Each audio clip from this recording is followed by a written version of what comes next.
Good afternoon, everybody. I'm Lynn Ballou, choir director here at Warwick High School, and my partner this afternoon is Mr. Tony Jones, who's CTE teacher at York High School. And you may think, well, what in the world do they have to do with each other? We are both enrolled in coursework at Old Dominion, finishing up our master's in educational leadership, and a requirement is that we do a professional development.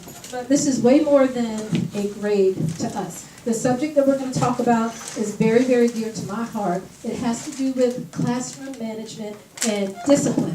Classroom management, discipline. So we're going to go through these slides. Hopefully this won't be too painful for you. We got soda in the back to keep you awake. Candy, if you feel your head going, pop some Skittles in your mouth. You're going to wake right on up. Be ready to roll. Okay? So what we're going to be doing today, we're going to be talking about, do they have stuff on their back? You need something. Okay, we're going to talk about, don't tell anybody what's on their back. We're going to get a second. In a moment, we're going to take care of that. Did we start the camera before we get to go, Mr. Jones? Tony, are we good on the camera? Yes, we are. The camera's rolling. So if you don't want to be videotaped, just do not look into the camera if don't we videotape. No, you're going to find out in a second. Okay, so today we're talking about promoting positive student-teacher relationships through classroom management strategies, through creating a climate of psychological safety, and also just understanding Generation Z influences. And it's kind of a piggyback off of what Dr. Struthers talked about and Mr. Holler. I don't know if you remember at the very beginning of the year, we did like a little rotational staff development, and their area was Generation Z characteristics. We're going to talk about their influences and how that impacts how we need to teach them to keep them engaged. So we're going to take it a little bit further. Oh, sorry, it's not. Oh, because it's not. That's okay. We can do it right from here. Okay. So the purpose of the PD is to decrease the volume of referrals and reduce the rate of teacher attrition at Warwick High School. And when we say teacher attrition, what are we talking about? Leaving. Okay. And you know from Mr. Kubrick, our assistant principal of operations, he talked about discipline referrals. And what was the thing that he said about Warwick that distinguished us from other high schools? Do you remember what he said? Sorry, yes. We had a higher? We had more discipline referrals than any other high school. And that can be looked at from either a positive way or a negative way. It could be that, you know, we're on top of our kids, or that our kids are on top of us. So I don't know, it just depends on how you view it. But we want to make sure that we're doing things that cause avoidable referrals to not have to be written. That our classrooms are structured in such a way that we're not looking for the referral to control our classroom. We're doing other things to do that. So, what we're going to do, by the end of today's professional development, you'll be aware of multiple classroom management strategies that can foster greater student achievement through the establishment of a classroom environment that is conducive to learning. If your classroom is chaotic, you're not going to be able to teach. The kids are not going to be able to learn. You're going to waste time. And we all know that feeling. Every now and then, all of us, I think if you took a poll, at least one time in your teaching career, you've had a spinning the wheels moment. And it was kind of promoted by behaviors from the kids that got in the way of your instruction. And so that's what we don't want to happen. Miss Flowers, please call the main office. Miss Flowers, please call the main office. Okay, so we're going to do something with those cards on your back. Right. What image do you project? And this is important. When you come in your classroom, you may not even realize how kids perceive you. Verbal, nonverbal, all of those sorts of communications impact how they respond to you. So you have a card on your back. It does not have to be you at all, because I have no idea what mine says. I've got one too. If it says loud and obnoxious, I'm going to be upset. But you've got a card on your back, so don't take it personally. But we're going to give you a couple of minutes. We just want you to walk around the room when we say go.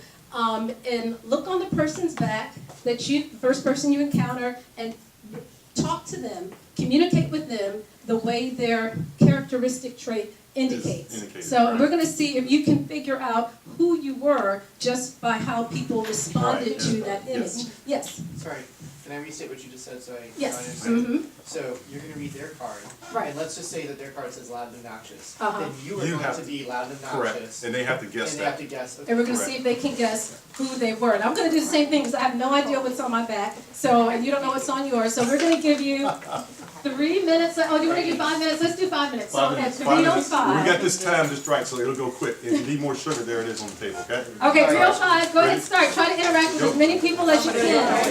Oh my God. Don't tell them.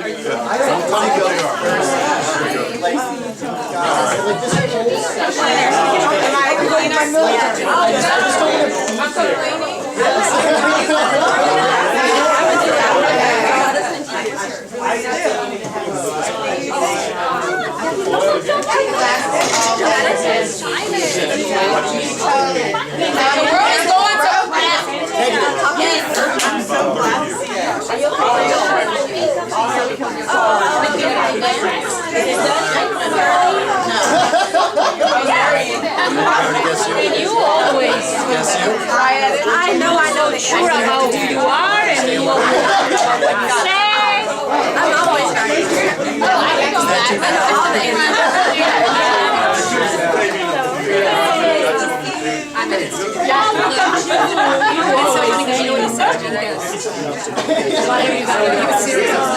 you go. How do you know you're a music teacher? But I know you're going to figure yours out almost immediately. It's going to take you absolutely no time at all. You are literally everyone is saying you're going to figure it all out.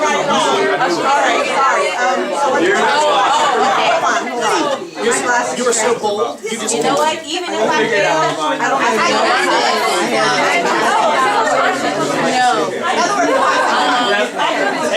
when you go into a situation, you know you're gonna win. You know you're gonna. When you go into a situation, you know you're gonna win. this, so I know I'm sure. I know I'm ready. Why did you just like no?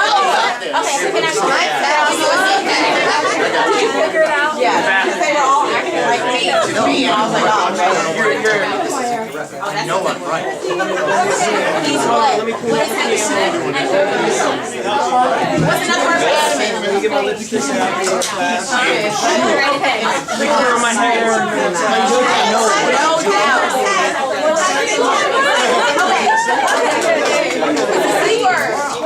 Yours? Oh, you got this. Absolutely, no doubt. We all exactly.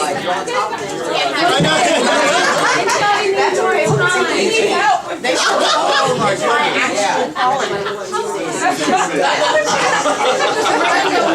selection. You said you're adamant. Everybody strong head means that you're what? Wait, what's an antonym? Let's think of an antonym. Okay, so if we could get everybody Self-conscious, seated, exactly. Self-conscious. If you're self-conscious, that means you're not within yourself.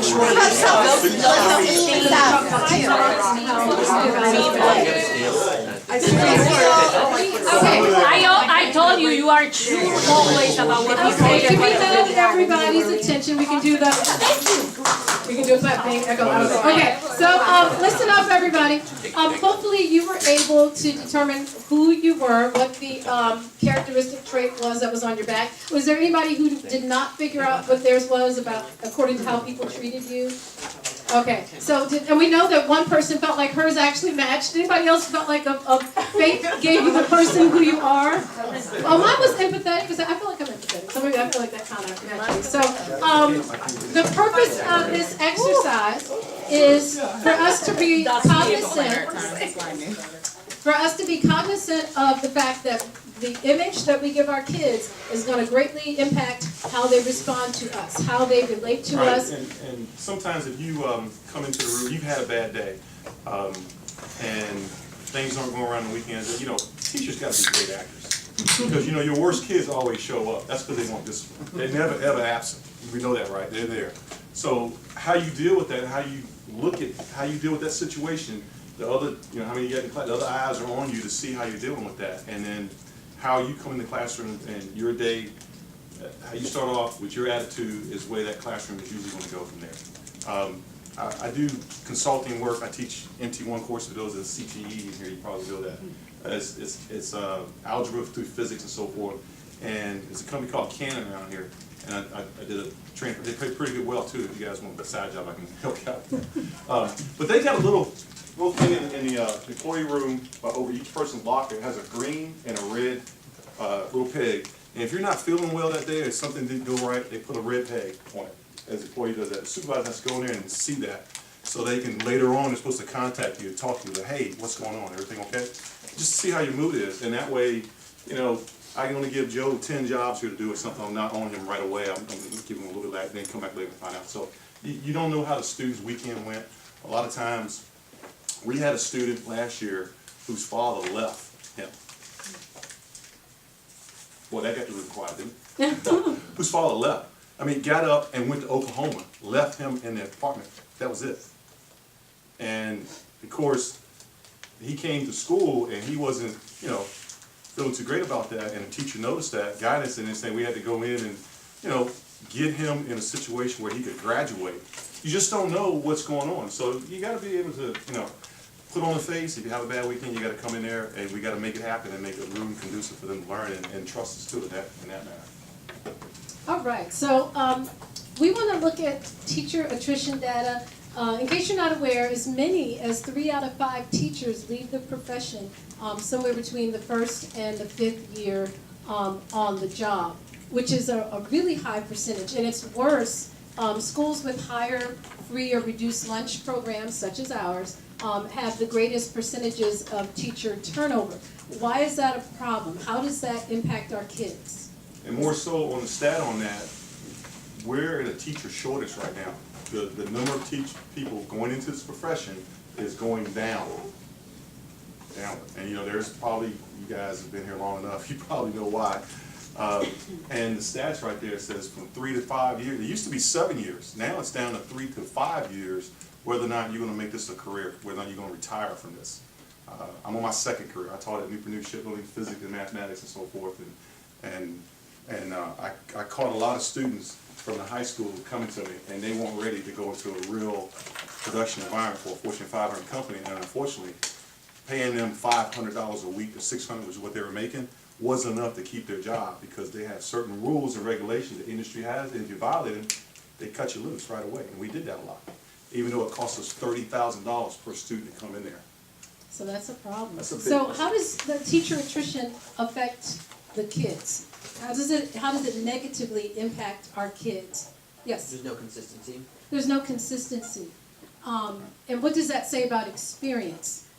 Teachers who've been in the classroom, kind of seen it all, there's not too many things that they don't have a pre-programmed response to, are going to be more able to handle things that come their way than somebody who's kind of new at this. I remember my first day in the classroom nearly 27 years ago. I didn't have all the answers. I lived off of my mentor, which is why I do this program, because my mentor got me through. She was somebody that walking into a building, I didn't know anybody else. She knew me, and she knew people. So, you know, through her, I fit in better. I had answers to questions. She was right next door when I was going insane. I just went to her room and found my sanity and came back. So this is an important thing that we're doing. We want to make sure that teachers are not leaving due to discipline problems, which is why we sent out the survey.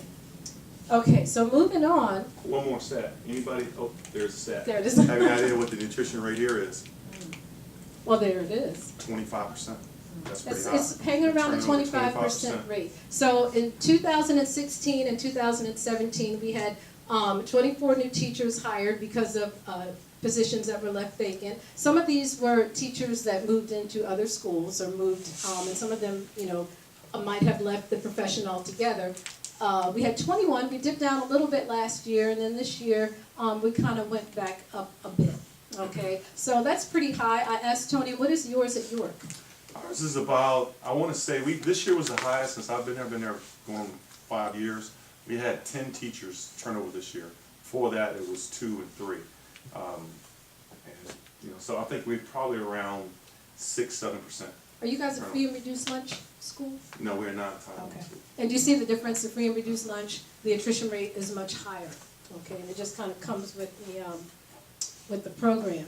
Okay, so we want to talk about classroom discipline. What do you think are the major reasons for classroom discipline referrals here at Warwick? What do you think they are? Disrespect. Disrespect? Okay. What do you think? Talking in class. Okay. Cell phones? Cell phones? Cell phones. Okay. What's your cell phone policy here? I'm curious. This minute, you wanna know this This minute? minute, I'm talking about this minute. What did you say? What classroom? What classroom, there we go. The cell phone policy at Warwick, and please correct me if I'm mistaken, is they are not permitted to use it unless it is a part of the assignment. We have BYOD. And if they have it out, then we are to call security to come down and confiscate the cell phone. And then they will take it to the office and they track it, and that sort of thing. And so that is our current cell phone policy. And we'll talk more about that. But so the major things you said were non-compliance, disrespect, and cell phone policy. Maybe we go with one more, top 3 answers? Well, we'll tell them in a minute. Okay, so we're gonna come and we're gonna give you some data in a second. We'll talk more about what's actually going on. Okay, so what we're gonna talk about, suggestions for working with students so that we don't have the disrespect, the insubordination. If someone likes you, they're gonna do pretty much what you want them to do. Even if they don't feel like it, even if they're tired, even if they're having a bad day, you can usually kind of bring them around if they like you. If they don't like you, then they're gonna be the biggest thorn in your side. So we don't want to get them to like us by bending our standards, by letting anything go in the classroom. There are other ways to establish that. So based upon this book, which is, there it is right on top, which is a wonderful book about discipline, classroom discipline by C.M. Charles, this is what he suggests. Maintain focus on your major task in teaching. Always remind your kids what we're doing today. Go over that, your objective, your learning target. Make sure they're aware we're not just in here doing nothing. This is what we're going to do. And we know the kids will come in, what are we doing today? You know, there's some that come in and they want to know, and then some, they just come in and want to put their head on the desk. We got to let them know we've got work to do. We got deadlines to meet. We have, subject matter we got to cover. Know what causes misbehavior and how to avoid it. Be proactive. And we talk about this all the time. You'll hear Mr. Kubrick say and Dr. Struthers say, be by your door.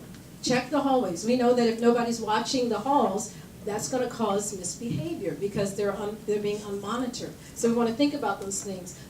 If you're doing cooperative student exercises and you know your kids don't do well with 15 minutes of unstructured time, give them a smaller time frame.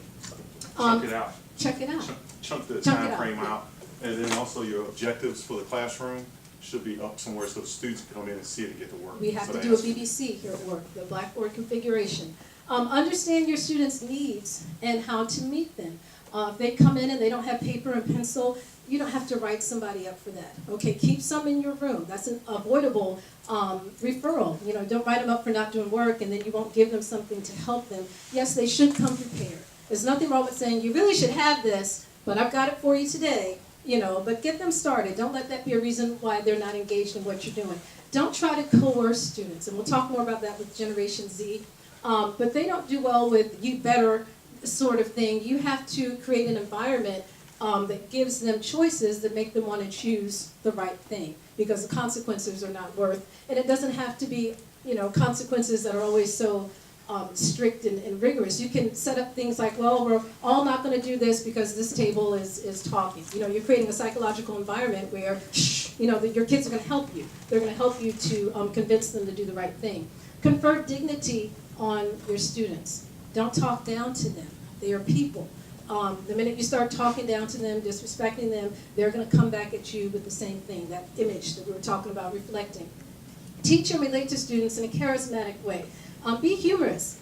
I find humor goes a long way. Kids go, Miss Ballou, you're so funny. I'm like, really? Okay. But that keeps them engaged. You'd be surprised. Even if it's corny, they'll talk about how corny you are, but at least they're paying attention. So you want them to give your lesson like you love what you're teaching. Even if you, hopefully you do love it. Okay. So involve students meaningfully in making decisions. From my perspective, a lot of times I'll do a quick little formative assessment about maybe 6 times a class period. How many people got that on a scale of 1 to 10? What did you get? Are you 10? What are you, 8, 7? Okay, then we need to go back and do that again. I'm constantly letting them decide, well, what do we need to go over? Go back, tell me exactly what page, what measure. I'll go right back there according to what you need. Establish a set of tactics for responding to misbehavior. And we were talking about that list of responses. Like if a student comes in to me, well, I don't want to, I have a response for that. I don't want to pay taxes, but it's best for all of us. So I suggest you go do what you have to do, and I'm going to do what I have to do. And by the time they figured out what I said, they've already started, because they're like, what are you talking about? Like, oh, taxes, yeah, okay. So, like, you'll understand one day. But have a response. Have your responses be prepared for when they do misbehave so that you can establish consistency. Involve parents and guardians. If you need to talk to parents about what's going on, let that be your first line of communication. Give them a call. It also creates documentation on your part, okay, so that you can say that you went through appropriate protocol to problem solve. One of the things we've also done is that, you know, when the parent gets a phone call from a teacher, it's always kind of negative. We've actually started calling parents up saying, Johnny did a good job today. And you know, you'll be surprised, you'll catch the parent off guard and go, what? Oh, we'll just call them, let them know how well they did.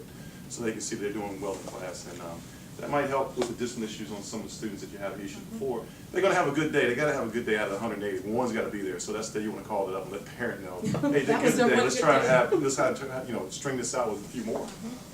So it doesn't always be bad to call a parent up. It can be good news too. And that makes a parent feel better too, Bob. All right, now we're going to give you guys a chance to do something. We're going to give you a principle on your table. This is from C.M. Charles's book on discipline, for building a system of discipline. So what you're going to do is discuss your principle with your group, and then compile a list to indicate what do you do to promote and foster that particular principle of classroom discipline within your classroom. So, and you may use any of the suggestions we talked about. Yep, those are the ones. And how many tables do we have? 1, 2, 3, 4. We can do one a table, or we can do 2 per table. There's paper on your table, and there's also a pencil, or 2 or 3. So we'll give you how many minutes you need? About 5 minutes for this, and then we'll have you report back. So here's your principle. Get within your groups and write down some things to say how you could promote or foster this element of classroom management within your classroom. What types? You can be specific. Like, what do you specifically do? You can say, my classroom, I do, whatever, and that promotes that particular principle. So some of these are kind of hard. There was one that was kind of difficult. I don't know who got it. That's right here. Oh, you got the hard one? Okay. Some of them were easier. I was like, oh yeah, I can do the answer. Do you for feel that like you one. want more? I got 3 more cards right here. Go Yeah, above we've got average one now. here. We're not Does average. anybody need more Go above paper? average. Do you want to make your some more paper?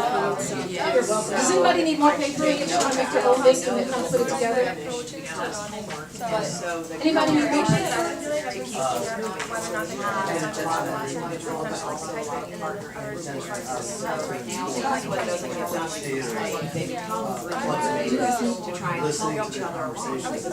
Yes. I'll have you guys report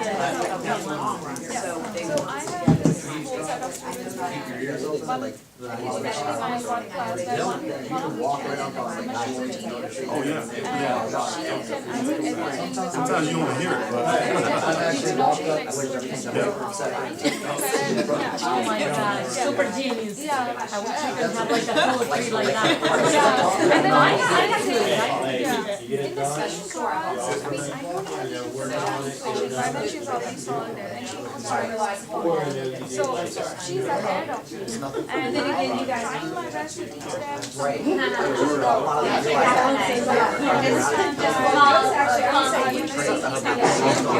Stuff like that. And they're like, But I am good, I know you're special. I love you.